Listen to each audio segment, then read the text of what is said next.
સુરત જિલ્લાના માંગરોળ તાલુકાના કોસંબા ખાતે મોટી દુર્ઘટના ટળી. કોસંબાના જકાતનાકા નજીક ડમ્પર અને બાઇક વચ્ચે સર્જાયો અકસ્માત.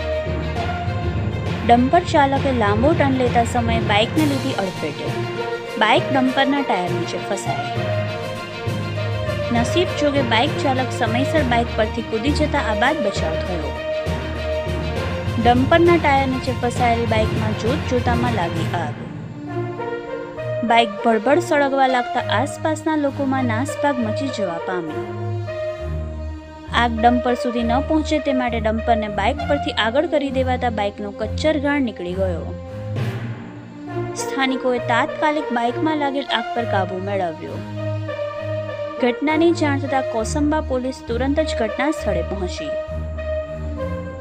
અકસ્માતમાં કોઈ જાનહાનિ ન થતા લોકોએ રાહતનો શ્વાસ લીધો. સબ એડિટર વિશાલ માંગુકિયા, યશવી ગુજરાત ન્યૂઝ, સુરત.